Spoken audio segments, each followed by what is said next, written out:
Welcome, everyone. Good to see you all for another reading stream. And I'm going to be reading about four of HP Lovecraft's shorter stories. A couple of them are very short, and then the other couple are about just a bit longer.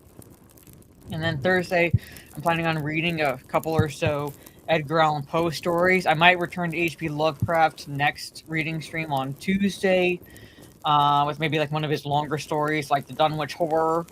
Um, possibly, but just switch it up at least for this Thursday. Go from H.P. Lovecraft to Edgar Allan Poe. Since we're getting into October, like basically today is officially the last day of September, which is speaking of, someone had brought up the top 10 streams. We're gonna do the top 10 stream next Wednesday, so a week from tomorrow. Instead of tomorrow, even though tomorrow is actually the first Wednesday in October. There are 5 Wednesdays this month. So it'd be easier for me to kind of do a gaming stream, and it's easier for Steve's schedule because he has to run some errands, and because he's 6 hours ahead of me, so probably it'd be easier to push it to a week from tomorrow. So you have another week to do your lists, and then I'll figure out what I'm going to play tomorrow. Sure, Soul Assassin, sure. It's okay to DM them to me. Appreciate it. And anyway, but again, welcome everyone.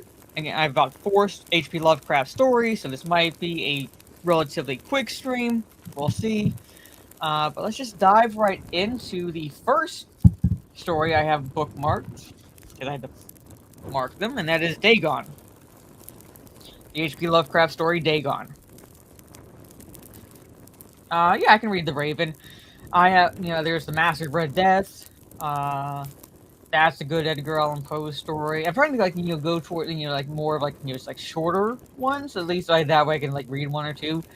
The Raven definitely would be one if it's if I can fit it in. The Master of Red Death. The Telltale Heart would be another one that I would read. So. I'll pick a few stories. Because I have the Edgar Allan Poe collection that I picked up. So, but anyway. First, Dagon. I'm writing this under an appreciable mental strain, since by tonight I shall be no more. Penniless and at the end of my supply of the drug, which alone makes life endurable, I can bear the torture no longer, and shall cast myself from this garret window into the squalid street below. Do not think from my slavery to morphine that I am a weakling or a degenerate. When you have read these hastily scrawled pages, you may guess, though never fully realize, why it is that I must have forgetfulness or death. It was in one of the most open and least frequented parts of the broad Pacific that the packet of which I was supercargo fell a victim to the German sea raider. The Great War was then at its very beginning, and the ocean forces of the Hun had not completely sunk to their later degradation, so that our vessel was made a legitimate prize, whilst we of her crew were treated with all the fairness and consideration due us as naval prisoners. So liberal, indeed, was the discipline of our captors that 5 days after we were taken I managed to escape alone in a small boat, with water and provisions for a good length of time. No worries, Last Second Mail. Hope you enjoy listening to the replay. When I finally found myself adrift and free, I had but little idea of my surroundings. Never a competent navigator, I could only guess vaguely by the sun and stars that I was somewhat south of the equator. Of the longitude I knew nothing, and no island or coastline was in sight. The weather kept fair, and for uncounted days I drifted aimlessly beneath the scorching sun, waiting either for some passing ship, or to be cast on the shores of some habitable land. But neither ship nor land appeared, and I began to despair in my solitude upon the heavy vastness of unbroken blue. The change happened whilst I slept. Its details I shall never know, for my slumber, though troubled and dream-infested, was continuous. When at last I awaked, it was to discover myself half sucked into a slimy expanse of hellish black mire, which extended about me in monotonous undulations as far as I could see, and in which my boat lay grounded some distance away. No one might well imagine that my first sensation would be of wonder at so prodigious and unexpected a transformation of scenery. I was in reality more horrified than astonished. For there was in the air and in the rotting soil a sinister quality which chilled me to the very core. The region was putrid, with the carcasses of decaying fish, and of other less describable things, which I saw protruding from the nasty mud of the unending plain. Perhaps I should not hope to convey in mere words the unutterable hideousness that can dwell in absolute silence and barren immensity. There was nothing within hearing, and nothing in sight save a vast reach of black slime. Yet the very completeness of the stillness and the homogeneity of the landscape oppressed me with a nauseating fear. The sun was blazing down from a sky which seemed to me almost black in its cloudless cruelty, as though reflecting the inky marsh beneath my feet. As I crawled into the stranded boat, I realized that only one theory could explain my position. Through some unprecedented volcanic upheaval, a portion of the ocean floor must have been thrown to the surface, exposing regions which for innumerable millions of years had lain hidden under unfathomable watery depths. So great was the extent of the new land which had risen beneath me that I could not detect the faintest noise of the surging ocean, strain my ears as I might. Nor were there any seafowl to prey upon the dead things. For several hours I sat thinking or brooding in the boat, which lay upon its side and afforded a slight shade as the sun moved across the heavens. As the day progressed, the ground lost some of its stickiness, and seemed likely to dry sufficiently for traveling purposes in a short time. That night I slept but little, and the next day I made for myself a pack containing food and water, preparatory to an overland journey in search of the vanished sea and possible rescue. On the third morning I found the soil dry enough to walk upon with ease. The odor of the fish was maddening, but I was too much concerned with graver things to mind so slight an evil, and set out boldly for an unknown goal. All day I forged steadily westward, guided by a faraway hummock which rose higher than any other elevation on the rolling deserts. That night I encamped, and on the following day still traveled toward the hummock, though the object seemed scarcely nearer than when I had first espied it. By the fourth evening I attained the base of the mound, which turned out to be much higher than it appeared from a distance, an intervening valley setting it out in sharper relief from the general surface. Too weary to ascend, I slept in the shadow of the hill. I know not why my dreams were so wild that night, but ere the waning and fantastically gibbous moon had risen far above the eastern plain, I was awake in a cold perspiration, determined to sleep no more. Such visions as I had experienced were too much for me to endure again, and in the glow of the moon I saw how unwise I had been to travel by day. Without the glare of the parching sun, my journey would have cost me less energy. Indeed, I now felt quite able to perform the ascent, which had deterred me at sunset. Picking up my pack, I started for the crest of the eminence. I have said that the unbroken monotony of the rolling plain was a source of vague horror to me, but I think my horror was greater when I gained the summit of the mound and looked down to the other side in an immeasurable pit, or canyon whose black recesses the moon had not yet soared high enough to illuminate. I felt myself on the edge of the world, peering over the rim into a fathomless chaos of eternal night. Through my terror ran curious reminiscences of Paradise Lost, and Satan's hideous climb through the unfashioned realms of darkness. As the moon climbed higher in the sky, I began to see that the slopes of the valley were not quite so perpendicular as I had imagined. Ledges and outcroppings of rock afforded fairly easy footholds for a descent, whilst after a drop of a few hundred feet, the declivity became very gradual. Urged on by an impulse which I cannot definitely analyze, I scrambled with difficulty down the rocks and stood on the gentler slope beneath, gazing into the Stygian deeps, where no light had yet penetrated. Again, welcome everyone.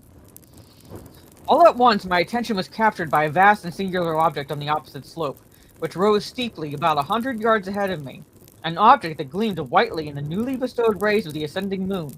That it was merely a gigantic piece of stone, I soon assured myself, but I was conscious of a distinct impression that its contour and position were not altogether the work of nature. A closer scrutiny filled me with sensations I cannot express, for despite its enormous magnitude and its position in an abyss, which had yawned at the bottom of the sea since the world was young, I perceived beyond a doubt that the strange object was a well-shaped monolith, whose massive bulk had known the workmanship and perhaps the worship of living and thinking creatures. Dazed and frightened, yet not without a certain thrill of the scientist or archaeologist's delight, I examined my surroundings more closely. The moon, now near the zenith, shone weirdly and vividly above the towering steeps that hemmed in the chasm, and revealed the fact that a far-flung body of water flowed at the bottom. winding out of sight in both directions and almost lapping my feet as I stood on the slope.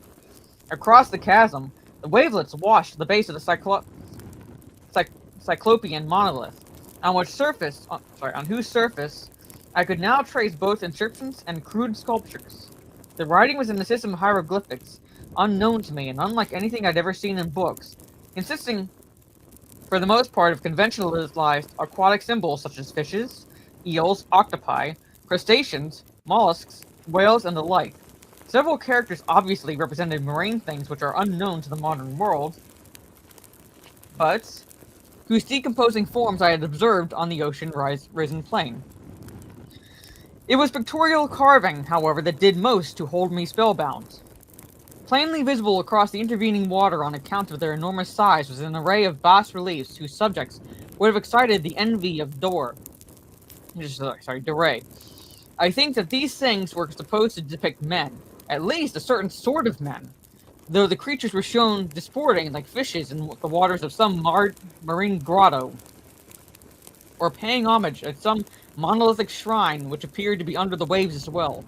Of their faces and forms I dare not speak in detail, for the mere remembrance makes me grow faint. Grotesque beyond the imagination of a Poe or a Bulwer, they were damnably human in their general outline despite webbed hands and feet, shockingly wide and flabby lips, glassy, bulging eyes, and other features less pleasant to recall. Curiously enough, they seem to have been chiseled badly out of proportion with their scenic background, for one of the creatures was shown in the act of killing a whale represented as but little larger than himself. I remarked, as I say, their grotesqueness and strange size, but in a moment decided that they were merely the imaginary gods of some primitive fishing or seafaring tribe. Some tribe whose last descendant had perished eras before the first ancestor of the Piltdown or Neanderthal man was born. Awestruck at this unexpected glimpse into a past beyond the conception of the most daring anthropologist, I stood musing whilst the moon cast queer reflections on the silent channel before me. Then suddenly I saw it. With only a slight churning to mark its rise to the surface, the thing slid into view above the dark waters. Vast, Polyphemus-like, and loathsome, it darted like a stupendous monster of nightmares to the monolith, about which it flung its gigantic, scaly arms, that while it bowed its hideous head and gave vent to certain measured sounds. I think I went mad then. Of my frantic ascent of the slope and cliff, and of my delirious journey back to the stranded boat, I remember little. I believe I sang a great deal, and laughed oddly when I was unable to sing. I have distinct recollections of a great storm, sometime after I reached the boat, at any rate.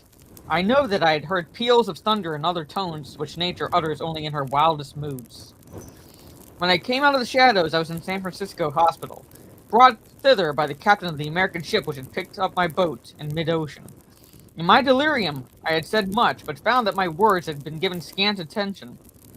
Of any land upheaval in the Pacific, my rescuers knew nothing, nor did I deem it necessary to insist upon a thing which I knew they could not believe.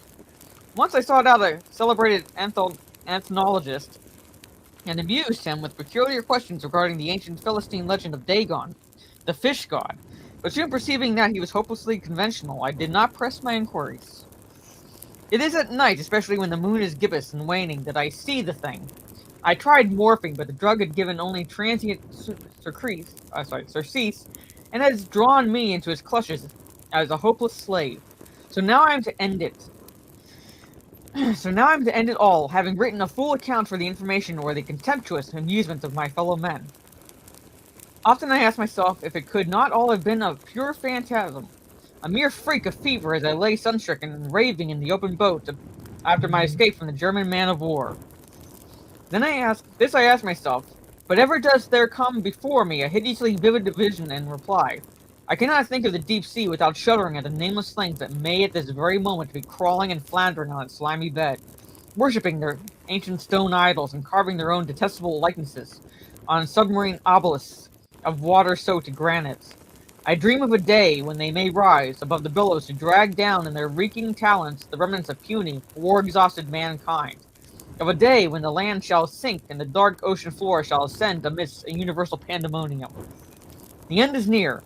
I hear a noise at the door as of some immense slippery body lumbering against it. It shall not find me. God, that hand. The window. The window. And that is Dagon. Ladies and gentlemen. So again, like, like Call of Cthulhu, HP Lovecraft gives us enough to entertain our imaginations, but not everything, not all information. So it leaves us still with questions, but not confusion necessarily.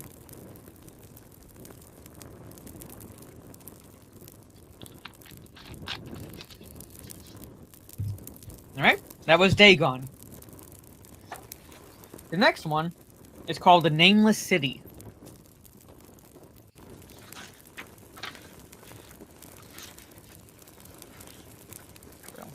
Alright, The Nameless City. Yes, Steve. Alright, The Nameless City. When I drew nigh the Nameless City, I knew it was accursed. I was traveling in a parched, terrible valley under the moon, and afar I saw it protruding uncannily above the sands as parts of a corpse may protrude from an ill-made grave. Fear spoke from the age-worn stones of this hoary survivor of this deluge, this great-grandmother of the eldest pyramid, and viewless aura repelled me and bade me retreat from an antique and sinister secrets that no man should see, and no man else had ever dared to see. Sorry, it. Remote in the desert of Araby lies the nameless city, crumbling and inarticulate, its low walls nearly hidden by the sands of uncounted ages. It must have been thus before the first stones of Memphis were laid, and while the bricks of Babylon were yet unbaked. There is no legend so old as to give it a name, or to recall that it was ever alive, but it is told of it in whispers around campfires and muttered about by granddames, and the tents of sheiks, so that all the tribes shun it without wholly knowing why. It was of this place that Abdul al-Azred, the mad poet, dreamed in the night before he sang his unexplainable couplets. That is not dead which can eternal lie, and with strange eons even death may die. I should have known that the Arabs had good reason for shunning the nameless city, the city told of in strange tales but seen by no living man. Yet I defied them, and went into the untrodden waste with my camel. I alone have seen it, and that is why no other face bears the hideous lines of fear as mine. Why no other man shivers so horribly when the night wind rattles the windows. When I came upon it in the ghastly stillness of unending sleep, it looked at me, chilly from the rays of cold moon amidst the desert's heat. And as I returned its look, I forgot my triumph at finding it, and stopped still with my camel to wait for the dawn. Very decent. For hours I waited till the east grew gray, and the stars faded, and the gray turned to roseate light edged with gold. I heard moaning, and I saw a storm of sand stirring amongst the antique stones, so the sky was clear, and the vast reaches of the desert still. Then suddenly, above the desert's far rim, came the blazing edge of the sun, seen through the tiny sandstorm which was passing away, and in my fevered state I fancied that from some remote depth there came a crash of musical metal to hail the fiery disk as Memnon hails it from the banks of the Nile. My ears rang and my imagination seethed as I led my camel slowly across the sand to that unvocal place, that place which I alone of living men had seen. Sorry. In and out amongst the shapeless foundations of houses and places I wandered, finding never a carving or inscription to tell of these men, if men they were, who built the city and dwelt therein so long ago. The antiquity of the spot was unwholesome, and I longed to encounter some sign or device to prove the city was indeed fashioned by mankind. There were certain proportions and dimensions in the ruins which I did not like. I had with me many tools and dug much within the walls of the obliterated edifices. The process was slow, and nothing significant was revealed. When night and the moon returned, I felt a chill wind which brought new fear, so that I did not dare to remain in the city. And as I went outside the antique walls to sleep, a small sighing sandstorm gathered behind me, blowing over the gray stones, though the moon was bright and most of the desert still. I awaked just as dawn was from a pageant of horrible dreams, my ears ringing as from some metallic peal. I saw the sun peering redly through the last gusts of a little sandstorm that hovered over the nameless city and marked the quietness of the rest of the landscape. Once more, I ventured within those brooding ruins that swelled beneath the sand like an ogre under a coverlet, and again dug vainly for relics of the forgotten race. At noon I rested, and in the afternoon I spent much time tracing the walls and bygone streets, and the outlines of nearly vanished buildings. I saw that the city had been mighty indeed, and wondered at the sources of its greatness. To myself I pictured it all the splendors of an age so distant that Chaldea could not recall it. Right. And thought of Sarnath, the doomed, that stood in the land of Nar, when mankind was young, and of Ib, that was carven of grey stone before mankind existed. All at once I came upon a place where the bedrock rose stark through the sand and formed a low cliff, and here I saw the joy, what seemed to promise further traces, of the antediluvian people. Hewn rudely on the face of the cliff were unmistakable facades of several small, squat rock houses or temples, whose interiors might preserve many secrets of ages too remote for the calculation, though sandstorms had long since effaced any carvings which may have been outside. Yeah, allergies. Very low and sand-chalked were all the dark apertures near me, but I cleared one with my spade and crawled through it, carrying a torch to reveal whatever mysteries it might hold. When I was inside, I saw that the cavern was indeed a temple, and beheld plain signs of the race that had lived and worshipped before the desert was a desert. Primitive altars, pillars, and niches, all curiously low, were not absent, and though I saw no sculptures or frescoes, there were many singular stones clearly shaped into symbols by artificial means. The lowness of the chiseled chamber was very strange, for I could hardly kneel upright, but the area was so great that my torch showed only part of it at a time. I shuddered oddly in some of the far corners, for certain altars and stone suggested forgotten rites of terrible, revolting, and inexplicable nature, and made me wonder what manner of men could have made and frequented such a temple. When I had seen all that the place contained, I crawled out again, avid to find what the temples might yield. Night had now approached, yet the tangible things I had seen made curiosity stronger than fear, so that I did not flee from the long, moon-cast shadows that had daunted me when first I saw the nameless city. In the twilight, I cleared another aperture, and with a new torch crawled into it, finding more vague stones and symbols, though nothing more definite than the other temple had contained. The room was just as low, but much less broad, ending in a very narrow passage crowded with obscure and cryptical shrines. About these shrines I was prying when the noise of a wind and my camel outside broke through the stillness and drew me forth to see what could have frightened the beast. The moon was gleaming vividly over the primitive ruins, lighting a dense cloud of sand that seemed blown by a strong but decreasing wind from some point along the cliff ahead of me. I knew it was this chilly, sandy wind which had disturbed the camel. I was about to lead him to a place of better shelter when I chanced to glance up and saw there was no wind atop the cliff. This astonished me and made me fearful again. But I immediately recalled the sudden local winds that I had seen and heard before at sunrise and sunset, and judged it was a normal thing. I decided it came from some rock fissure leading to a cave, and watched the troubled sand to retrace it to its source, soon perceiving that it came from the black orifice of a temple a long distance south of me, almost out of sight. Against the choking sand cloud I plodded toward this temple, which as I neared it loomed larger than the rest, and showed a doorway far less clogged with caked sand. I would have entered had not the terrific force of the icy wind almost quenched my torch. It poured madly out of the dark door, sighing uncannily as it ruffled the sand and spread among the weird ruins.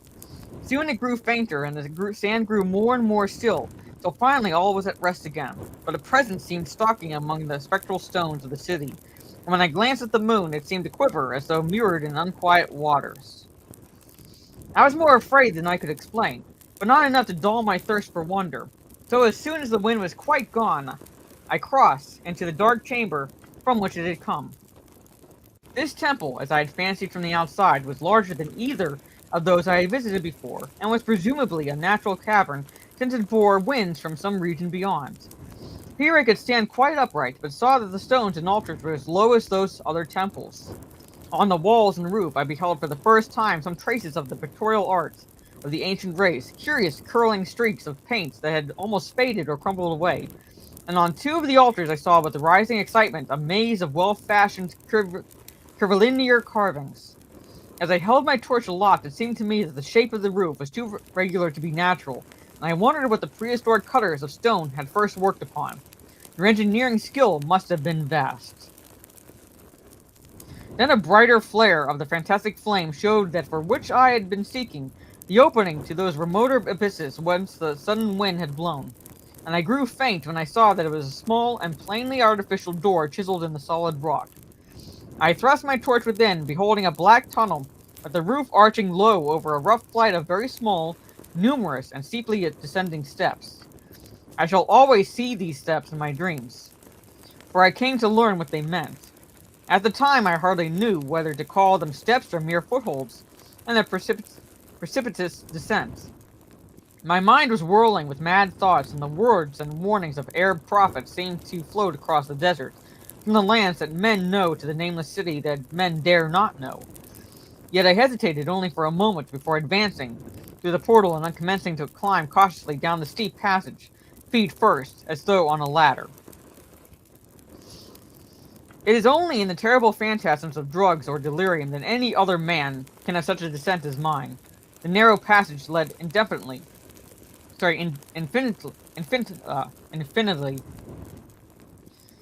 down like some hideous haunted well, and the torch I held above my head could not light the unknown depths toward which I was crawling.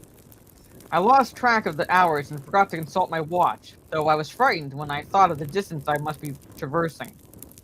There were changes of direction and of steepness, and once I came to a long, low-level passage where I had to wriggle my feet first along the rocky floor, holding torch at arm's length beyond my head.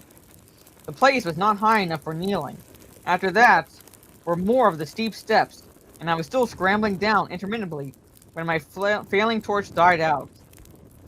I do not think I noticed it at the time, for when I did notice I was still holding it above me as it were ablaze. I was quite unbalanced with that instinct for the strange and the unknown, which had made me a wanderer upon earth and a haunter of far ancient and forbidden places. In the darkness there flashed before my mind fragments of my cherished treasury of demonic lore, sentences from Al-Azred, the mad Arab, paragraphs from the apocryphal nightmares of Damascus, and infamous lines from the delirious image du monde of Guthier de Matz. I repeated queer extracts and muttered of Afrasiab and the daemons that floated with him down the Oxus, later chanting over and over again a phrase from which of Lord Dunsany's tales, the unreverberate blackness of the abyss. Once, when the descent grew amazingly steep, I recited something in sing-song from Thomas Moore until I feared to recite more. A reservoir of darkness black, as witches' cauldrons are when filled, with moon drugs the eclipse distilled, leaning to look if foot might pass. Down through that chasm I saw beneath, as far as vision could explore, the jetty sides as smooth as glass, looking as if just varnished ore. With that dark pitch, the seat of death throws out upon its slimy shore. Time had quite ceased to exist when my feet again felt a level floor, and found myself in a place slightly higher than the rooms in the two smaller temples, and also incalculably far above my head. I could not quite stand, but could kneel upright, and in the dark I shuffled and crept hither and thither at random. I soon knew that I was in a narrow passage whose walls were lined with cases of wood having glass fronts. As in that Paleozoic and abysmal place I felt of such things as polished wood and glass, I shuddered at the possible implications. The cases were apparently ranged along each side of the passages at regular intervals, and were oblong and horizontal, hideously like coffins in shape and size. When I tried to move two or three for further examination, I found that they were firmly fastened. I saw that the passage was a long one, so floundered ahead rapidly in a creeping run that would have seemed horrible had any eye watched me in the blackness, crossing from side to side occasionally to feel of my surroundings and be sure the walls and rows of cases still stretched on. Man is so used to thinking visually that I almost forgot the darkness and pictured the endless corridor of wood and glass in its low-studded monotony, as though I saw it, and then, in a moment of indescribable motion, I did see it. Just when my fancy merged into a real sight, I cannot tell, but there came a gradual glow ahead, and all at once I knew that I saw the dim outlines of the corridor and the cases revealed by some unknown subterranean phosphorescence. For a little while, all was exactly as I had imagined it, since the glow was very faint. As I mechanically kept stumbling ahead into the stronger light, I realized that my fancy had been but feeble. The hall was no relic of crudity like the temples in the city above, but a monument of the most magnificent and exotic art. Rich, vivid, and daringly fantastic designs and pictures formed a continuous scheme of mural painting, whose lines and colors were beyond description. The cases were of a strange golden wood, with fronts of exquisite glass and containing the mummified forms of creatures, outreaching in grotesqueness the most chaotic dreams of man. To convey any idea of these monstrosities is impossible. They were of the reptile kind, with body lines suggesting sometimes a crocodile, sometimes a seal, but more often nothing of which either the naturalist or the paleontologist have ever heard. In size, they approximated a small man, and their forelegs bore delicate and evident feet curiously like human hands and fingers. But strangest of all were their heads, which presented a contour violating all known biological principles. To nothing can such things be well compared. In one flash I thought of comparisons as varied as the cat, the bulldog, the mythic satyr, and the human being. Not Jove himself had had so colossal and protuberant a forehead, yet the horns and the noselessness and the alligator-like jaw placed the things outside all established categories. I debated for a time the reality sorry, of the mummies, half suspecting they were artificial idols, but soon decided they were indeed some Paleogean species which had lived when the nameless city was alive. To crown their grotesqueness, most of them were gorgeously enrobed in the costliest of fabrics, and lavishly laden with ornaments of gold, jewels, and unknown shining metals. The importance of these crawling creatures must have been vast, for they held first place among the wild designs on the frescoed walls and ceiling. With matchless skill had the artists drawn them in the world of their own, wherein they had cities and gardens fashioned to suit their dimensions, and I could not help but think that their pictured history was allegorical, perhaps shewing the progress of the race that worshipped them. These creatures, I said to myself, were to the men of the timeless city what the she-wolf was to Rome, or some totem beast is to a tribe of Indians.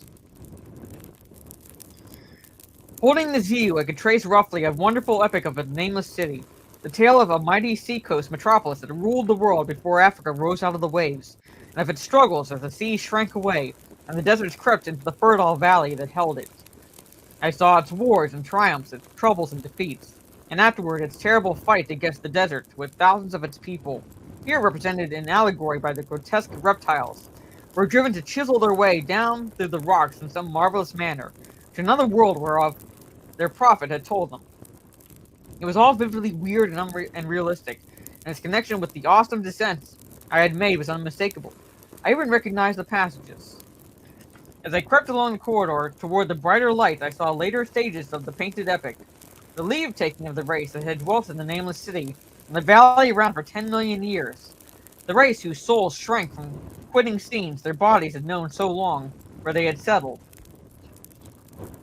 as nomads in the earth's youth, hewing in the virgin rock those primal shrines at which they had never ceased to worship. Now that the light was better, I studied the pictures more closely and remembered that the strange reptiles must represent the unknown men, pondered upon the customs of the nameless city. Many things were peculiar and inexplicable. The civilization, which included a written alphabet, had seemingly risen to a higher order than those immeasurably later civilizations of Egypt and Chaldea. Yet there were new curious omissions. I could, for example, find no pictures to represent death or funeral customs, save such as were related to wars, violence, and plagues. And I wondered at the reticence shown concerning natural death. It was as though an ideal of immortality had been fostered as a cheering illusion. Still nearer the end of the passage were painted scenes of the utmost picturesqueness and extravagance, contrasted views of the nameless city and its desertion and growing ruin, and of the strange new realm of paradise to which the race had hewed its way through the stone. In these views, the city and the desert valley were shewn always by moonlight, golden nimbus hovering over the fallen walls and half revealing the splendid perfection of former times, shown spectrally and elusively by the artist. The paradisal scenes were almost too extravagant to be believed, portraying a hidden world of eternal day filled with glorious cities and ethereal hills and valleys. At the very last, I thought, I saw signs of an artistic anticlimax. The paintings were less skillful and much more bizarre than even the wildest of the earlier scenes. They seemed to record a slow decadence of the ancient stock, coupled with growing ferocity toward the outside world from which it was driven by the deserts. The forms of the people, always represented by the sacred reptiles, appeared to be gradually wasting away, though their spirit is shewn hovering above the ruins by moonlight gains in proportion. Emaciated priests, displayed as reptiles in ornate robes, cursed the upper air and all who breathed it, and one terrible final scene showed a primitive-looking man, perhaps a pioneer of ancient Irem, the city of pillars, torn to pieces by members of the elder race. I remember how the Arabs feared the nameless city, and was glad that beyond this place the grey walls and ceiling were bare. As I viewed the pageant of mural history, I had approached very closely the end of the low-ceilinged hall, and was aware of a gate through which came all of the illuminating phosphorescence. Creeping up to it, I cried aloud in transcendent amazement at what lay beyond. For instead of other and brighter chambers, there was only an illimitable void of uniform radiance, such as one might fancy when gazing down from the peak of Mount Everest, upon a sea of silent mist. Behind me was a passage so cramped that I could not stand upright in it. Before me was an infinity of subterranean effulgence. Reaching down from the passage into the abyss was the head of a steep flight of steps. Small, numerous steps like those of black passages I traversed.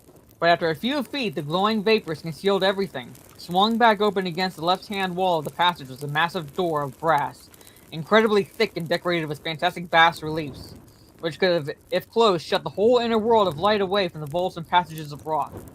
I looked at the steps, and for the nonce dared not try them. I touched the open brass door, and could not move it. Then I sank prone to the stone floor, my mind aflame with prodigious reflections which not even a death-like exhaustion could banish. As I lay still with closed eyes, free to ponder many things I had lightly noted in the frescoes came back to me with new and terrible significance. Scenes representing the nameless city in its heyday, the vegetation of the valley around it, and the distant lands with which its merchants traded. The allegory of the crawling creatures puzzled me by its universal prominence, and I wondered that it would be so closely followed in pictured history of such importance. In the frescoes, the nameless city had been shewn in proportions fitted to the reptiles. I wondered what its real proportions and magnificence had been, and reflected a moment on certain oddities I had noticed in the ruins. I thought curiously of the lowness of the primal temples and of the underground corridor, which were doubtless hewn thus out of the deference to the reptile deities they are honored. Though it's perforce reduced the worshippers to crawling, perhaps the very rites here involved a crawling in imitation of the creatures. No religious theory, however, could easily explain why the level passages in that awesome descent should be as low as the temples, or lower since one could not even kneel in it. As I thought of the crawling creatures whose hideous mummified forms were so close to me, I felt a new throb of fear. Mental associations are curious, and I shrank from the idea that except for the poor primitive man torn to pieces in the last painting, mine was the only human form amidst the many relics and symbols of the primordial life. But as always in my strange and roving existence, wonder soon drove out fear, for the luminous abyss and what it might contain presented a problem worthy of the greatest explorer. That a weird world of mystery lay far down the flight of peculiarly small steps I could not doubt, and I hoped to find there those human memorials which the painted corridor had failed to give. The frescoes had pictured unbelievable cities and valleys in its lower realm, and my fancy dwelt on the rich and colossal ruins that awaited me. My fears indeed concerned the past rather than the future. Not even the physical horror of my position in that cramped corridor of dead reptiles and antediluvian frescoes, miles below the world I knew and faced by another world of eerie light and mist, could match the lethal dread I felt at the abysmal antiquity of the scene and its soul.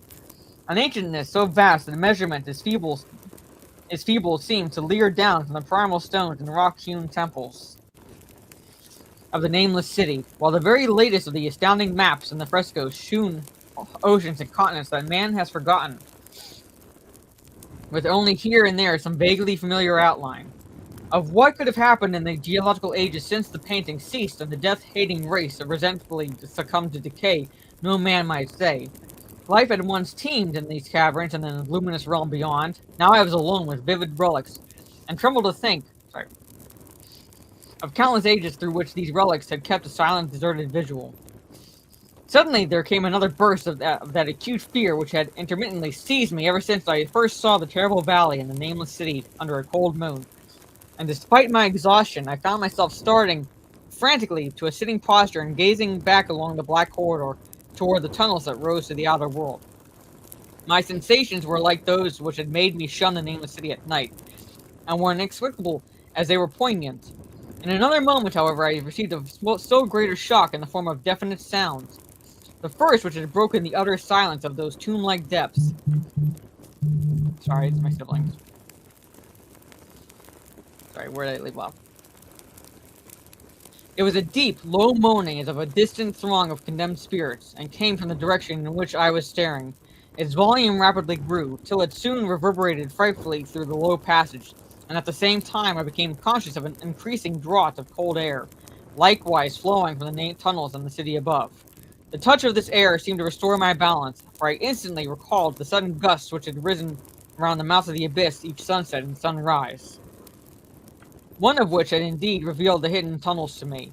I looked at my watch and saw that the sunrise was near, so I braced myself to resist the gale that was sweeping down to its cavern home, as it had swept forth at evening.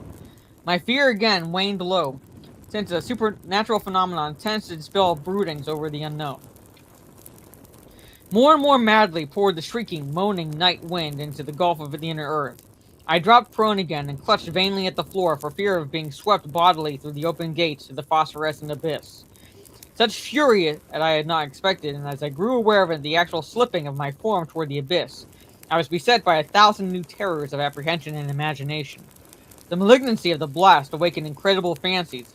Once more I compared myself shudderingly to the only human image in that frightful corridor, the man who was torn to pieces by the nameless race, for in the fiendish clawing of the swirling currents there seemed to bide a vindictive rage, all the stronger because it was largely impotent. I think I screamed frantically near the last. I was almost mad. But if I did so, my cries were lost in the hell-born babble of the howling and wind rates. I tried to crawl against the murderous invisible torrent, but I could not even hold my own as I was pushed slowly and inexorably toward the unknown world. Finally, reason must have wholly snapped, for I fell to babbling over and over. That inaccessible couplet of the mad Arab Al-Zarad, who dreamed of the nameless city. That is not dead which can eternal lie, and with strange eons even death may die. Only the grim brooding desert gods know what really took place. What indescribable struggles and scrambles in the dark I endured, or what Abaddon guided me back to life. Where I must always remember and shiver in the night wind till oblivion, or worse, claims me. Monstrous, unnatural, colossal was the thing, too far beyond all the ideas of man to be believed, except in the silent damnable small hours of the morning, when one cannot sleep. I have said that the fury of the rushing blast was infernal. Cacodemoniacal, and that its voices were hideous with the pent-up viciousness of desolate eternities. Presently, these voices, while still chaotic before me, seemed to my beating brain to take articulate form behind me, and down there in the grave of unnumbered eon-dead antiquities, leagues below the dawn-lit world of men, I heard the ghastly cursing and snarling of strange-tongued fiends. Turning, I saw outlined against the luminous ether of the abyss that could not be seen against the dusk of the corridor, a nightmare horde of rushing devils, hate-distorted, grotesquely panoplied, half-transparent devils of a race no man might mistake, the crawling reptiles of the nameless city. And as the wind died away, I was plunged into the ghoul-pool darkness of Earth's bowels. Far behind the last of these creatures, the great brazen door clanged shut with a deafening peal of metallic music, whose reverberation swelled out to the distant world to hail the rising sun, as Memnon hails it from the banks of the Nile. And that is the nameless city. Sorry, I don't know why allergies are kicking my butt right now. But that is the name of the city, ladies and gentlemen. So I'm gonna take a quick drink break before going to the third story.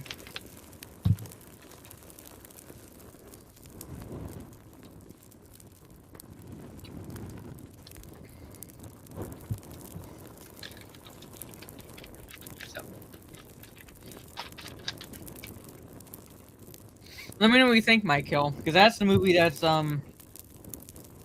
viewed from the perspective of the dog, correct?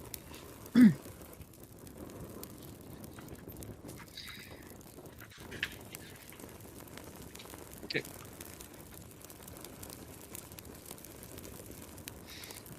So, the third story is called The Hound. Okay.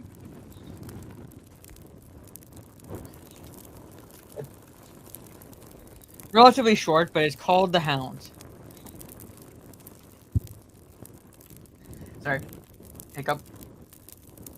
In my tortured ears, there sounds unceasingly a nightmare, whirring and flapping and a faint distant baying, as of some gigantic hound. It is not a dream. Sorry, it is not a dream. It is not, I fear, even madness. For too much has already happened to give me those merciful doubts. St. John is a mangled corpse. I alone know why, and such is my knowledge that I am about to blow out my brains for fear I shall be mangled in the same way. Sorry. Down unlit and illimitable corridors of eldritch fantasy sweeps the black, shapeless nemesis that drives me to self-annihilation. May heaven forgive the folly and morbidity which led us both to so monstrous a fate. Wearied with the commonplaces of a prosaic world, where even the joys of romance and adventure soon grow stale, St. John and I had followed enthusiastically every aesthetic and intellectual movement, which promised respite from our devastating ennui. The enigmas of the symbolists and the ecstasies of the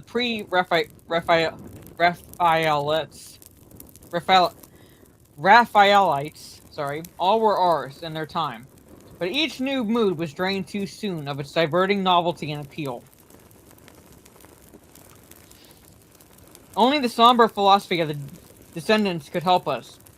And this we found potent. Decadence help us, and this we found potent, only by increasing gradually the depth and diabolism of our penetrations. Baudelaire and Hymens were soon exhausted of thrills, till finally there remained for us only the more direct stimuli of unnatural personal experiences and adventures. It was this frightful emotional need which led us eventually to that detestable course which even in my present fear I mention with shame and timidity, that hideous extremity of human outrage, the abhorred practice of grave robbing. Yeah, but it's Raphaelites. I cannot reveal the details of our shocking expeditions, or catalog even the worst of the trophies adorning the nameless museum we prepared in the great stone house, where we jointly dwelt, alone and servantless. Our museum was blasphemous, unthinkable place, or with the satanic taste of neurotic virtuosi, we assembled a universe of terror and decay to excite our jaded sensibilities. It was a secret room, far, far underground, where huge winged daemons, carved out of basalt and onyx, vomited from the wide-grinning mouths weird green and orange light, and hidden pneumatic pipes ruffled into kaleidoscopic dances of death, the lines of red carnal things hand in hand woven in voluminous black hangings. Through these pipes came at will the odors our moods most craved, sometimes the scent of pale funeral lilies, sometimes the narcotic incense of imagined eastern shrines of the kingly dead, and sometimes, how I shudder to recall it, the frightful, soul-upheaving stenches of the uncovered grave. Okay. I gotta fix my braces, because it's now pinching me. There you go. Around the walls of this repellent chamber were cases of antique mummies, alternating with calmly lifelike bodies, perfectly stuffed and cured by the taxidermist's art, and with headstones snatched from the oldest churchyards of the world. Niches here and there contained skulls of all shapes and heads preserved in various stages of dissolution. There one might find the rotting, bald pates of famous noblemen, and the fresh and radiantly golden heads of new buried children.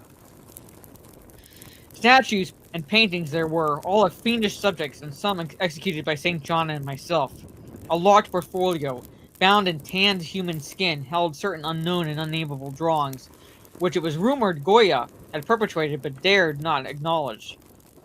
There were nauseous musical instruments, stringed, brass, and woodwind, on which St. John and I sometimes produced dissonances of exquisite morbidity and cacodemoniacal ghastliness, whilst in the multitude of inlaid ebony cabinets reposed the most incredible and unimaginable variety of tomb lutes ever assembled by human madness and perversity.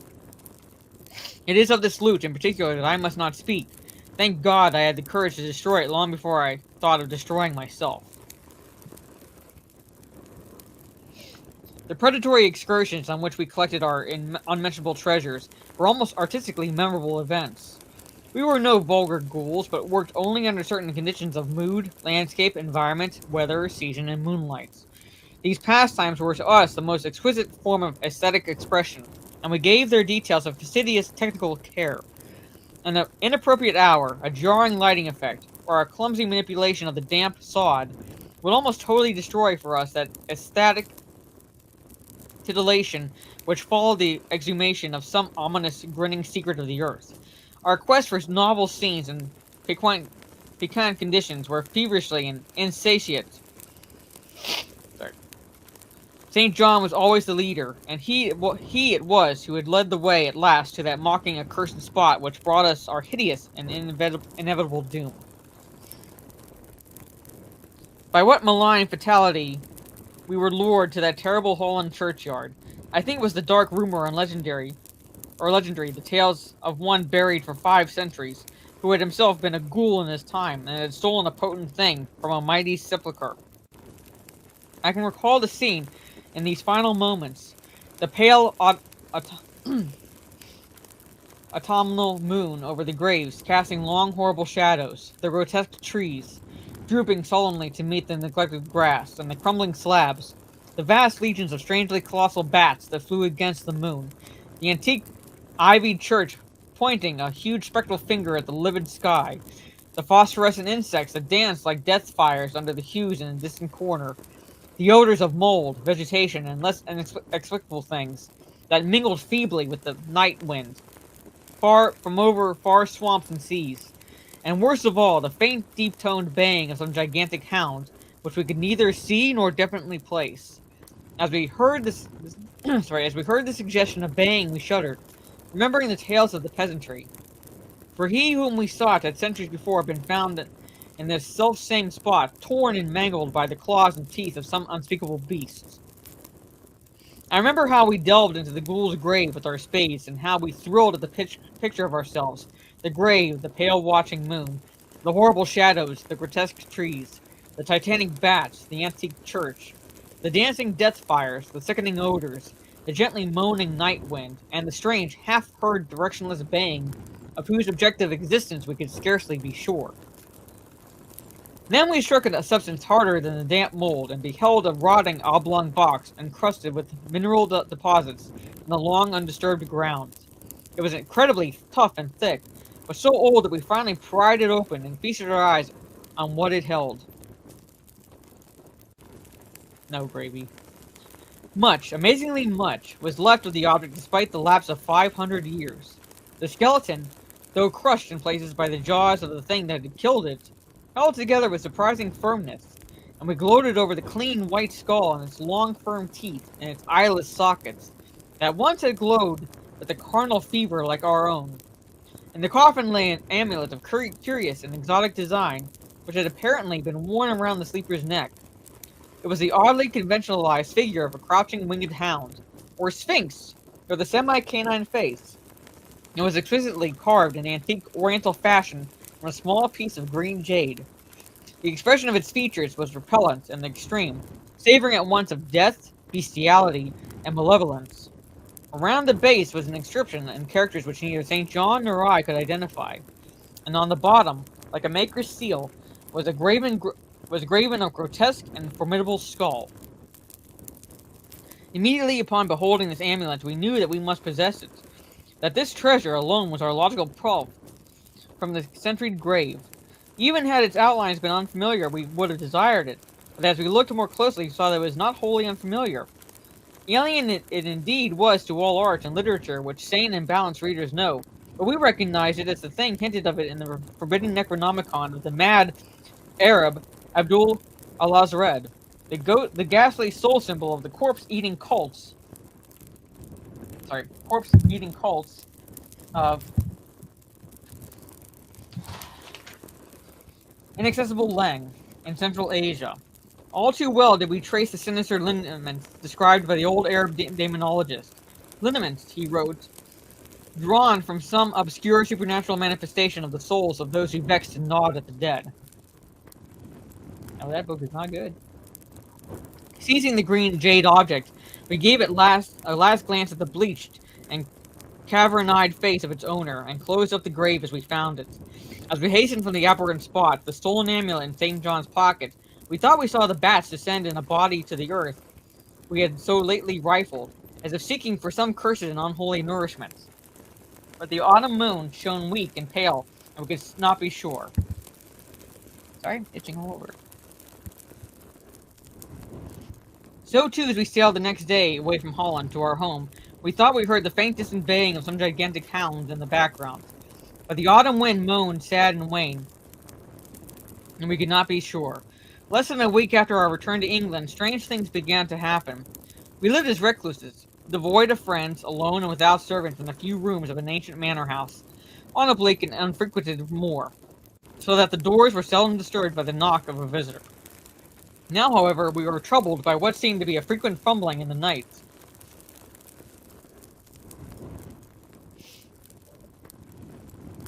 Not only around the doors, but around the windows also, upper as well as lower. Once we fancied that a large opaque body darkened by the library window when the moon was shining against it, and another time we thought we heard a whirring or flapping sound not far off. On each occasion, the investigation revealed nothing, and we began to describe the occurrences to imagination, which still prolonged in our ears the faint far baying we thought we heard in the Holland churchyard. The jade amulet now reposed in a niche in our museum, and sometimes we burned a strangely scented candle before it. We read much in Al-Azred's Necronomicon about its properties, and about the relation of ghost souls to the objects it symbolized, and were disturbed by what we read. Sorry. Then terror came. On the night of September 14th, I heard a knock at my chamber door. Fancying it St. John's, I bade the knocker enter, but was answered only by a shrill laugh. There was no one in the corridor. When I aroused St. John from his sleep, he professed entire ignorance of the event, and became as worried as I. It was the night that the faint distant baying over the moor came to us a certain and dreaded reality. 4 days later, whilst we were both in the hidden museum, there came a low, cautious scratching at the single door which led to the secret library staircase. Our alarm was now divided, for besides our fear of the unknown, we had always entertained a dread that our grisly collection might be discovered. Extinguishing all lights, we proceeded to the door and threw it suddenly open. Whereupon we felt an unaccountable rush of air, and heard, as if receding far away, a queer combination of rusting, tittering, and articulate chatter. Whether we were mad, dreaming, or in our senses, we did not try to determine. We only realized with the blackest of apprehensions that the apparently disembodied chatter was beyond a doubt in the Dutch language. After that, we lived in growing horror and fascination. Mostly we held to the theory that we were jointly going mad from our life of unnatural excitements, but sometimes it pleased us more to dramatize ourselves as the victims of some creeping and appalling doom.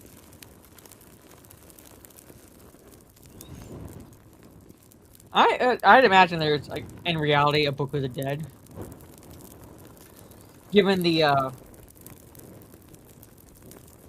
thousands of years of human history, somewhere along the lines, there would be one.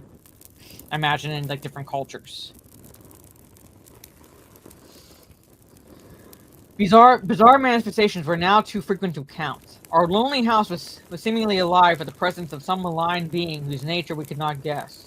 And every night that demonic bang rolled over the wind swept more, always louder and louder. On October 29th, we found in the soft earth underneath the library window a series of footprints utterly impossible to describe.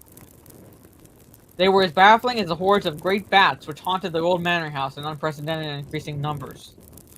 The horror reached a culmination on November 18th when St. John, walking home after dark from the dismal railway station, was seized by some frightful carnivorous thing and torn to ribbons. His screams had reached the house, and I had hastened to the terrible scene in time to hear a whir of wings and see a vague black cloudy thing silhouetted against the rising moon. My friend was dying when I spoke to him, and he could not answer coherently. All he could do was to whisper, "The amulet, that damned thing." Then he collapsed, an inert mass of mangled flesh. I buried him the next midnight in one of our neglected gardens, and mumbled over his body one of the devilish rituals he had loved in life. And as I pronounced the last demonic sentence, I heard, afar on the moor, the faint baying of some gigantic hound. The moon was up, but I dared not look at it, and when I saw the dim-lighted moor, a wide, nebulous shadow sweeping from mound to mound, I shut my eyes and threw myself face down upon the ground. When I arose, trembling, I know not how much later, I staggered into the house and made shocking obeisance before the enshrined amulet of green jade. Being now afraid to live alone in the ancient house on the moor, I departed on the following day for London, taking with me the amulet after destroying by fire and burial the rest of the impious collection in the museum. But after 3 nights, sorry, I heard the baying again, and before a week was over, felt strange eyes upon me whenever it was dark. One evening, as I strolled on Victorian Embankment for some needed air, I saw a... Sorry. Phone? Stop it. Sorry, I lost my place.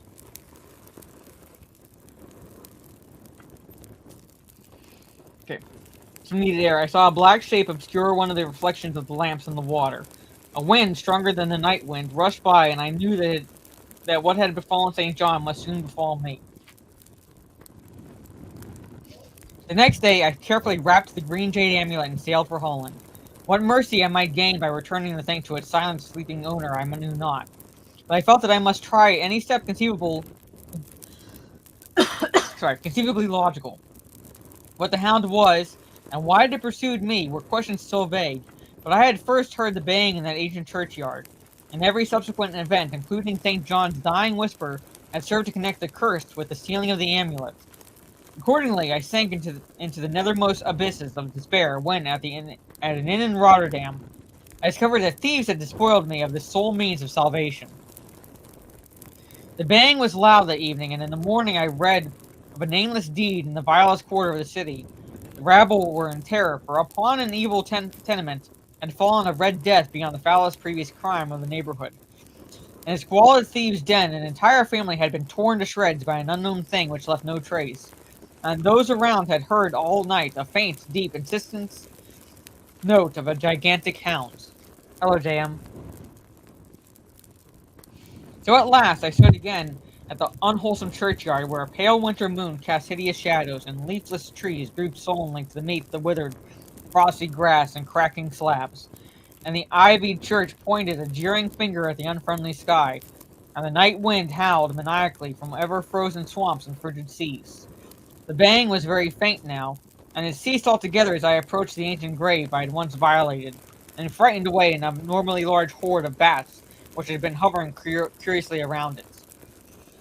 I know not why I went thither unless to pray or gibber out insane pleas and apologies to the calm white thing that lay within it. But whatever my reason, I attacked the half-frozen sod with a desperation partly mine and partly that of a dominating will outside myself. Excavation was much easier than I expected, though at one point I encountered a queer interruption, when a lean vulture darted down out of the cold sky and pecked frantically at the grave earth until I killed him with a blow of my spade. Finally, I reached the rotting goblong box and removed the damp nitrous cover. This is the last rational act I ever performed. For crouched within the sentry coffin, embraced by a close-packed nightmare retinue of huge, sinewy, sleeping bats, and with the bony thing my friend and I had robbed, not clean and placid as we had seen it then, but covered with caked blood and shreds of alien flesh and hair, and leering sentiently at me with phosphorescent sockets and sharp, sanguine fangs, yawning twistedly in mockery of my inevitable doom. And when it gave from those grinning jaws a deep sardonic bay as of some gigantic hound, and I saw that it held its gory, filthy claw, the lost and faithful amulet of green jade, I merely screamed and ran away idiotically, my screams soon dissolving into peals of hysterical laughter. Madness rides the Starwind, claws and teeth sharpened on centuries of corpses, dripping death astride a bacchanal of bats from night-black ruins of buried temples of Balial. Now as the baying of that dead, fleshless monstrosity grows louder and louder, and the stealthy whirring and flapping of those accursed webbed wings circles closer and closer, I shall seek with my revolver the oblivion which is my only refuge from the unnamed and unnameable. Not exactly an upper, but that is the Hounds. Take another drink.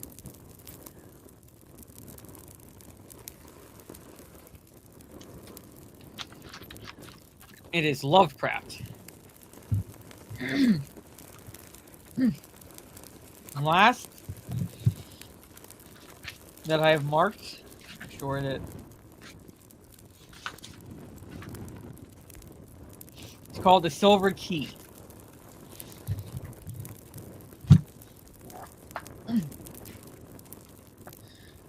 This is the last I have marked, so going a bit longer than I thought I would be going, reading these 4 stories, but this is the last one. Again, the Silver Key.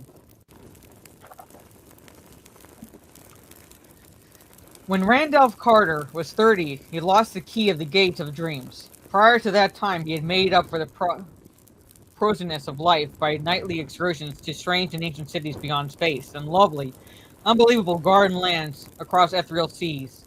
But as middle age hardened upon him, he felt those liberties slipping away little by little, until at last he was cut off altogether. No more could his galley sail up the river Okranos, past the gilded spires of Thrawn, or his elephant caravans tramped through the perfumed jungles of Kled, where forgotten places with veined ivory columns sleep lovely and unbroken under the moon. He had read much of things as they are, and talked with too many people. Well-meaning philosophers had taught him to look into the logical relations of things, and analyze the processes, which shaped his thoughts and fancies. Wonder had gone away, and he had forgotten that all life is only a set of pictures in the brain, among which there is no difference betwixt those born of real things and those born of inward dreamings, and no cause to value one above the other. Custom had dinned his ears as a superstitious reverence for that which tangibly and physically exists, and it had made him secretly ashamed to dwell in visions. Wise men told him his simple fancies were inane and childish, and even more absurd because their actors persist in fancying them full of meaning and purpose as the blind cosmos grinds aimlessly on from nothing to something and from something back to nothing again, neither heeding nor knowing the wishes of existence. The wishes or existence of the minds that flicker for a second now and then in the darkness. They had chained him down to things that are, and had then explained the workings of those things till mystery had gone out of the world. When he complained and longed to escape into twilight realms where magic molded all the little vivid fragments and prized associations of his mind, into vistas of breathless expectancy and unquenchable delight, they turned him instead toward the newfound prodigies of science, bidding him to find wonder in the atom's vortex and mystery in the sky's dimensions. And when he failed to find these boons and things whose laws are known and immeasurable, they told him he lacked imagination, and was immature because he preferred dream illusions to the illusions of our physical creation. So Carter had tried to do as others did, and pretended that the common events and emotions of earthly minds were more important than the fantasies of rare and delicate souls. He did not dissent when they told him that the animal pain of a stuck pig or dyspeptic plowman in real life is a greater thing than the peerless beauty of Narath, with its 100 carven gates and domes of Calcadone, which he dimly remembered from his dreams, and under the guidance that he cultivated a painstaking sense of pity and tragedy. Once in a while, though, he could not help seeing how shallow, fickle, and meaningless all human aspirations are, and how emptily our real impulses contrast with those pompous ideals we profess to hold. Then he would have recourse to the polite laughter they had taught him to use against the extravagance and artificiality of dreams. For he saw that the daily life of our world is every inch as extravagant and artificial, and far less worthy of respect because of its poverty and beauty, right? And its silly reluctance to admit its own lack of reason and purpose. In this way he became a kind of humorist, for he did not see that even humor is empty and mindless universe devoid of any true standard of consistency or inconsistency. Sorry, allergies. I want to look up why my nose itches. Okay. In the first days of his bondage, he had turned to the gentle, churchly faith endeared to him by the naive trust of his fathers, for it then stretched mystic avenues which seemed to promise escape from life. Only on closer view did he mark the starred fancy and beauty, the stale and prosy triteness, and the owlish gravity and grotesque claims of solid truth which reigned boresomely and overwhelmingly among most of its professors, or feel to the full the awkwardness with which it sought to keep it alive as literal fact the outgrown fears and guesses of a primal race confronting the unknown. It wearied Carter to see how solemnly people tried to make earthly reality out of old myths, which every step of their boasted science confuted, and this misplaced seriousness killed the attachment he might have kept, for the ancient creed said had they been content to offer the sonorous rites and the emotional outlets in their true guise of ethereal fantasy. So, yeah. It is allergy season. Sorry about this. Okay. But when he came to study those who had thrown off the old myths, he found them even more ugly than those who had not. They did not know that beauty lies in harmony, and that loveliness of life has no standard amidst an aimless cosmos save only its harmony, with the dreams and the feelings which have gone before and blindly molded our little spheres out of the rest of chaos. They did not see that good and evil and beauty and ugliness are only ornamental fruits of perspective, whose sole value lies in their linkage to what chance made our fathers think and feel, and whose minor details are different for every race and culture. Instead, they either denied these things altogether or transferred them to the crude, vague instincts which they shared with the beasts and peasants, so that their lives were dragged melodiously out in pain, ugliness, and disproportion, yet filled with a ludicrous pride at having escaped from something no more unsound than that which still held them. They had traded the false gods of fear and blind piety for those of license and anarchy. Carter did not taste deeply of these modern freedoms, for their cheapness and squalor sickened the spirit-loving beauty alone, while his reasons rebelled at the flimsy logic with which their champions tried to gild brute impulse with a sacredness stripped from the idols they had discarded. He saw that most of them, in common with their cast-off priestcraft, could not escape from the delusion that life has a meaning apart from that which men dream into it, and could not lay aside the crude notion of ethics and obligations beyond those of beauty, even when all nature shrieked of its unconsciousness and impersonal unmorality in the light of their scientific discoveries. Warped and bigoted with preconceived illusions of justice, freedom, and consistency, they cast off the old lore and the old way with the old beliefs, nor ever stopped to think that the lore and those ways were the sole makers of their present thoughts and judgments, and the sole guides and standards in the meaningless universe without fixed aims or stable points of reference. Having lost those artificial settings, their lives grew void of direction and of dramatic interest, till at length they strove to drown their ennui in bustle and pretended usefulness, noise and excitement, barbaric display and animal sensation. When these things palled, disappointed, or grew nauseous through revulsion, they cultivated irony and bitterness and found faults with the social order.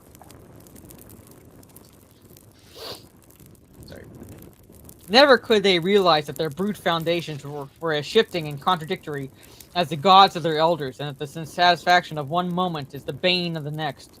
Calm, lasting beauty comes only in dream, and the solace the world had thrown away when its worship of the real it threw away the secrets of the childhood and innocence. Amidst the chaos of hollowness and unrest, Carter tried to live as befitted a man of keen thought and good heritage. With his dreams fading under the ridicule of the age, he could not believe in anything, but the love of harmony kept him close to the ways of his race and station. He walked impassive through the cities of men, and sighed because no vista seemed fully real, because every flash of yellow sunlight on tall roofs, and every glimpse of balustraded plazas and the first lamps of evening served only to remind him of the dreams he had once known, and to make him homesick for ethereal lands he no longer knew how to find. Travel was only a mockery, and even the Great War stirred him but little, though he served from the first in the Foreign Legion of France. For a while he sought friends, but soon grew weary of the crudeness of their emotions and the sameness and earthiness of their visions. He felt vaguely glad that all his relatives were distant and out of touch with him, for they would not have understood his mental life. That is, none but his grandfather and great-uncle Christopher could, and they were long dead. Then he began once more the writing of books, which he had left off when dreams first failed him. But here, too, there was no satisfaction or fulfillment, for the touch of earth was upon his mind, and he could not think of lovely things as he had done of yore. Ironic humor dragged down all the twilight minarets he reared, and the earthy fear of improbability blasted all the delicate and amazing flowers in his fairy gardens. The convention of assumed pity spilt mawkishness on his characters, while the myth of an important reality and significant human events and emotions debased all his high fantasy into thin-veiled allegory and cheap social satire. His new novels were successful as his old ones had never been, and because he knew how empty they must be to please an empty herd, he burned them and ceased his writing. They were very graceful novels in which he urbanely laughed at the dreams he lightly sketched, but he saw that their sophistication had sapped all their life away. It was after this that he cultivated deliberate delusion and dabbled in the notions of the bizarre and the eccentric as an antidote for the commonplace. Most of these, however, soon showed their poverty and barrenness, and he saw that the popular doctrines of cultism are as dry and inflexible as those of science, yet without even the slender palliative of truth to redeem them. Gross stupidity, falsehood, and muddled thinking are not dream, and form no escape from life to mind trained above their own level. So Carter bought stranger books and sought out deeper and more terrible men of fantastic erudition, delving into an arcana of consciousness that few have trod, and learning things about the secret pit of life, legend, and immemorial antiquity which disturbed him ever afterward. He decided to live on a rarer plane and furnished his Boston home to suit his changing moods. One room for each, hung in appropriate colors, furnished with befitting books and objects, and provided with sources of the proper sensation of light, heat, sound, taste, and odor. Once he heard of a man in the South who was shunned and feared for the blasphemous things he read in prehistoric books and clay tablets smuggled from India and Arabia. He visited living with him, and sharing his studies for 7 years, the horror overtook them one midnight in an unknown and archaic graveyard, and only one emerged where two had entered. Then he went back to Arkham, the terrible witch-haunted old town of his forefathers in New England, and had experiences in the dark amidst the hoary willows and tottering gambrel roofs, which made him seal forever certain pages in the diary of a wild man-minded ancestor. But these horrors took him only to the edge of reality, and were not of the true dream country he had known in youth, so that at 50 he despaired of any rest or contentment in a world grown too busy for beauty and too shrewd for dreams. Having perceived at last the hollowness and futility of real things, Carter spent his days in retirement and in wistful, disjointed memories of his dream-filled youth. He thought it rather silly that he bothered to keep on living at all, and got from a South American acquaintance a very curious liquid to take him to oblivion without suffering. Inertia and force of habit, however, caused him to defer action, and he lingered indecisively among the thoughts of old times, taking down the strange hangings from his walls and refitting the house as it was in his early boyhood, purple panes, Victorian furniture, and all. With the passage of time, he became almost glad he had lingered, for his relics of youth and his cleavage from the world made life and sophistication seem very distant and unreal. So much so that a touch of magic and expectancy stole back into his nightly slumbers. For years, those slumbers he had known only such twisted reflections of everyday things as the commonest slumbers know, but now there returned a flicker of something stranger and wilder, something of vaguely awesome imminence which took the form of intensely clear pictures from his childhood days, and he made him think of little inconsequential things he had long forgotten. He would often awake calling for his mother and grandfather, both in their graves a quarter of a century. Then one night his grandfather reminded him of the key, The gray old scholar, as vivid as in life, spoke long and earnestly of their ancient line and of the strange visions of the delicate and sensitive men who composed it. He spoke of the flame-eyed crusader who learnt wild secrets of the Saracens that held him captive, and of the first Sir Randolph Carter who studied magic when Elizabeth was queen. He spoke too of the Edmund Carter that had been just escaped hanging in the Salem witchcraft, and who had placed in an antique box a great silver key handed down from his ancestors. Before Carter awaked, the gentle visitant had told him where to find that box, that carved oak box of archaic wonder whose grotesque lid no hand had raised for 2 centuries. In the dust and shadows of the great art attic he found it, remote and forgotten at the back of a drawer in a tall chest. It was about a foot square, and its Gothic carvings were so fearful that he did not marvel no person since Edmund Carter had dared open it. It gave forth no noise when shaken, but was mystic with the scent of unremembered spices. That it held a key was indeed only a dim legend, and Randolph Carter's father had never known such a box existed. It was bound in rusty iron, and no means was provided for working the formidable lock. Carter vaguely understood that he would find within it some key to the lost gate of dreams, but of where and how to use it his grandfather had told him nothing. An old servant forced the carven lid, shaking as he did it at the hideous faces leering from the blackened wood, and had some unplaced familiarity. Inside, wrapped in discolored parchment, was a huge key of tarnished silver covered with cryptical arabesques, but of any legible explanation there was none. The parchment was voluminous, and held only the strange hieroglyphs of an unknown tongue written with an antique reed. Carter recognized the characters as those he had seen on certain papyrus scroll belonging to that terrible scholar of the South, who had vanished one midnight in a nameless cemetery. The man had always shivered when he read the scroll, and Carter shivered now. But he cleaned the key and kept it by him nightly in its aromatic box of ancient oak. His dreams were meanwhile increasing in vividness, and though showing him none of the strange cities and incredible gardens of the old days, were assuming a definite cast whose purpose could not be mistaken. They were calling him back along the years, and with the mingled wills of all his fathers, were pulling him towards some hidden and ancestral source. Then he knew he must go into the past and merge himself with old things, and day after day he thought of the hills in the north where haunted Arkham, and the rushing Miskatonic, and the lonely rustic homestead of his people lay. In the brooding fire of autumn, Carter took the old remembered way past graceful lines of rolling hill and stone-walled meadow. Sorry, I gotta take another drink. Dry throat.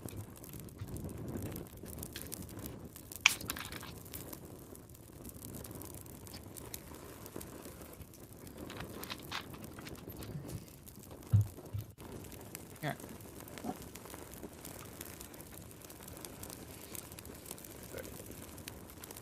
Here from where I left off.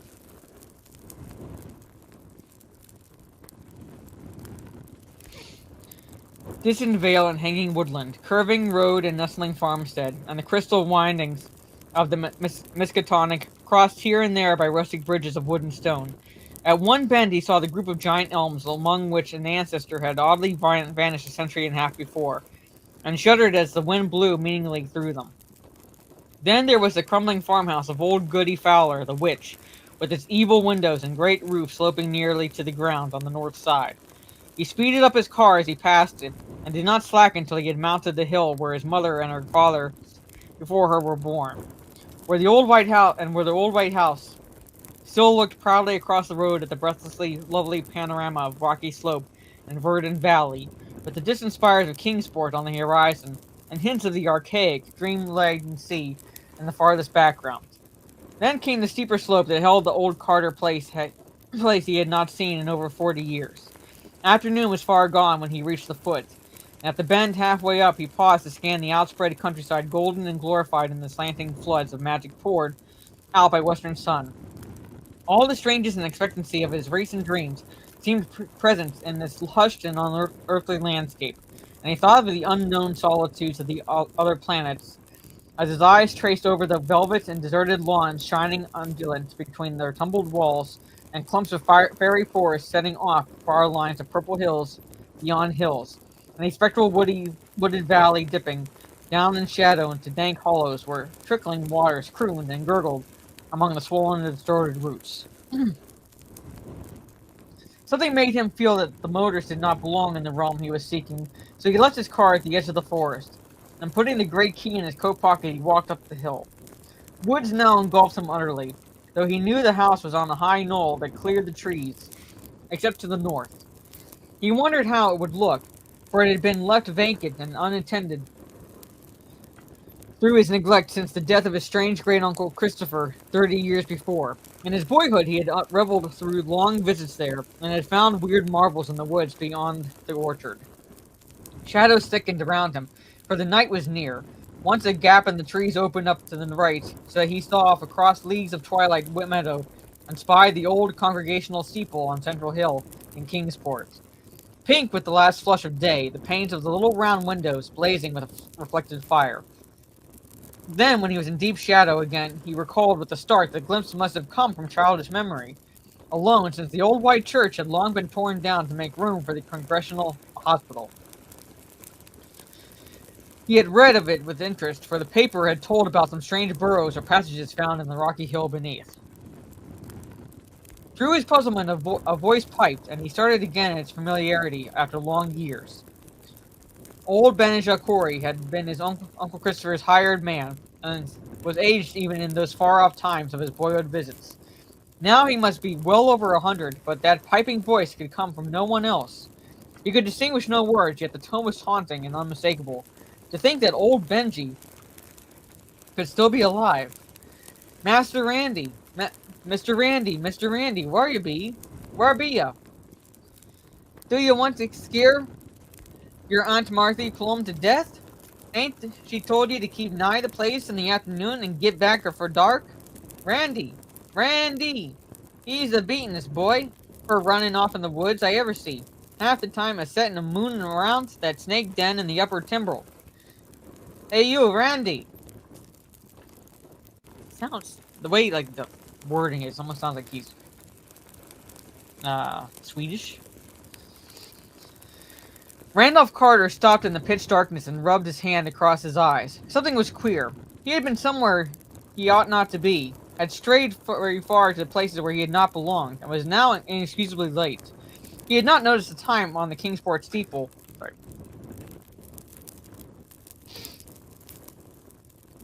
Though he could easily have made it out with his pocket telescope, but he knew his lateness was something very strange and unprecedented.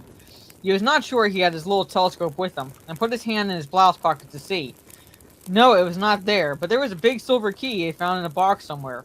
Uncle Chris had told him something odd once about an old, unopened box with a key in it, but Aunt Martha had stopped the story abruptly, saying it was no kind of thing to tell a child whose head was already too full of queer fancies. He tried to recall just where he had found the key, but something seemed very confused. He guessed it was in the attic at home in Boston, and dimly remembered bribing Parks with half his week's allowance to help him open the box, and keep quiet about it. But when he remembered that, the face of Parks came up very strangely, as if the wrinkles of long years had fallen upon the brisk little cockney. Randy! Hi, Randy! A swaying lantern came around the black bend, and old Benijah pounced on the silent and bewildered form of the pilgrim. Durn you, boy, so there you be. Ain't you got a tongue in your head that you can't answer a body? I've been calling this half an hour, and you must have heard me long ago. Don't you know where your Don't you know your Aunt Marthy's all a fidget over your being off after dark? Wait till I tell your Uncle Chris when he gets them. You ought to know these here woods ain't no fitting place to be traipsing at this hour. There's things abroad what don't do nobody no good, as my grandsir knowed for me. Come, Mr. Randy, or Hannah won't keep supper no longer. So Randolph Carter was marched up the road where wandering stars glimmered through high autumn boughs, and dogs barked as the yellow light of small paned windows shone out of the farther urn. And the Pleiades twinkled across the open knoll where a great gambrel roof stood black against the dim west. Aunt Martha was in the doorway and did not scold too hard when Benijah showed the truant in. She knew Uncle Chris well enough to expect such things of the Carter blood. Randolph did not show his key, but ate his supper in silence and protested only when bedtime came. He sometimes dreamed better when awake and wanted to use that key. In the morning, Randolph was up early and would have run off to the upper timber lot if Uncle Chris had not caught him and forced him into his chair by the breakfast table. He looked impatiently around the low-pitched room with the rag carpet and exposed beams and corner posts, and smiled only when the orchard boughs scratched at the leaded panes of the rear windows. The trees and the hills were close to him and formed the gates of the timeless realm, which was his true country. Then, when he was free, he felt his blouse pocket for the key, and being reassured, skipped off across the orchard to the rise beyond, where the wooded hill climbed again to the heights above even the treeless knoll. The floor of the forest was mossy and mysterious, and great lichened rocks rose vaguely here and there in the dim light like druid monoliths among the swollen, twisted trunks of sacred grove. Once in his ascent, Randolph crossed a rushing stream whose falls, a little way off, sang runic incantations to lurking fauns and agipons and dryads. Sorry, itch.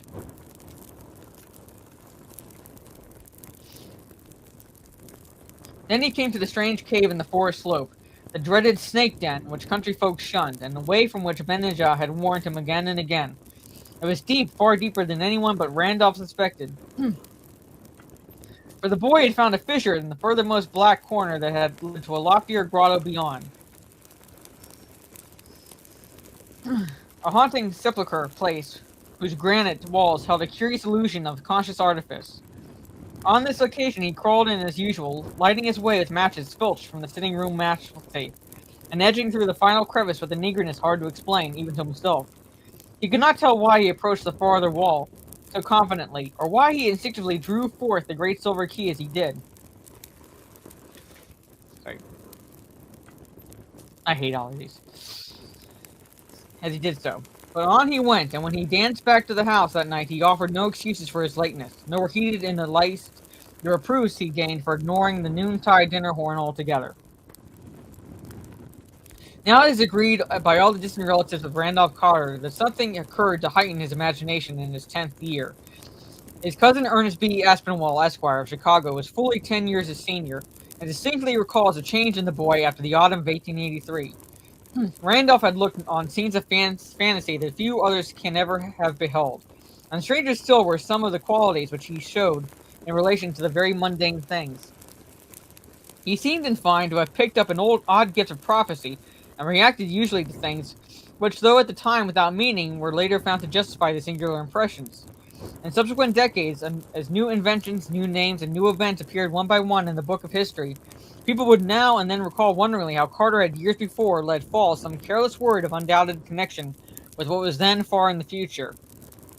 He did not himself understand these words, or know why certain things made him feel certain emotions, but fancied that some unremembered dream must be responsible. It was as early as 1897 that he turned pale when some traveler mentioned the French War of Baloia and Santerre, and friends remembered it when he was almost mortally wounded there in 1916 while serving in the Foreign Legion in the Great War. Sorry. Carter's relatives talk much of these things because he has lately disappeared. His little old servant, Parks, who for years bore patiently with his vagaries, last saw him on the morning he drove off alone in his car with the key he recently found. Parks had helped him get the key from the old box containing it, and felt strangely affected by the grotesque carvings on the box, and by some other odd quality he could not name. When Carter left, he had said he was going to visit an old ancestral country around Arkham. Halfway up Elm Mountain, on the way to the ruins of the old Carter place, they found his motor set carefully by the roadside, and in it was a box of fragrant wood with carvings that frightened the countrymen who stumbled on it. The box held a queer parchment whose characters no linguist or paleographer had been able to decipher or identify. Rain had long effaced any possible footprints, though Boston investigators had something to say about evidence or disturbances among the fallen timbers of the Carter place. It was, they averred, as though someone had groped about the ruins at no distant period. A common white handkerchief found among the forest rocks on the hillside beyond cannot be identified as belonging to the missing man. There is talk of apportioning Randolph Carter's estate among his heirs. But I shall stand firmly against this course because I do not believe he is dead. There are twists of time and space, of vision and reality, which only a dreamer can divine. And from what I know of Carter, I think he had merely found a way to traverse those mazes. Whether or not he will ever come back, I cannot say. He wanted the lands of dream he had lost, and yearned for the days of his childhood. Then he found a key, and I somehow believe that he was able to use it to strange advantage. I shall ask him when I see him, for I expect to meet him shortly in a certain dream city we both used to haunt. It is rumored in Ulthar, beyond the river's sky, that a new king reigns on the opal throne of Elik-Vad. That fabulous town of turrets atop the hollow cliffs of glass overlooking the twilight sea, wherein the bearded and finny Nori build their singular labyrinths. And I believe I know how to interpret this rumor. Certainly I look forward impatiently to the sight of that great silver key, for in its cryptical arabesques, there may stand and symbolize all of the aims and mysteries of a blindly impersonal cosmos. And that is the silver key. So those are the stories I picked, ladies and gentlemen. I went longer than I expected I would. Might have to keep stopping because my nose itched and everything. Probably would be fine. But those were the Lovecraftian stories I picked. Like I said, Thursday I'm going to read a couple or so Edgar Allan Poe stories. And change things up a little bit. Then maybe return to reading the Dunwich Horror next Tuesday, which is by HP Lovecraft. And then moving forward, figuring out what other stories I will include in the horror story tales leading up to Halloween.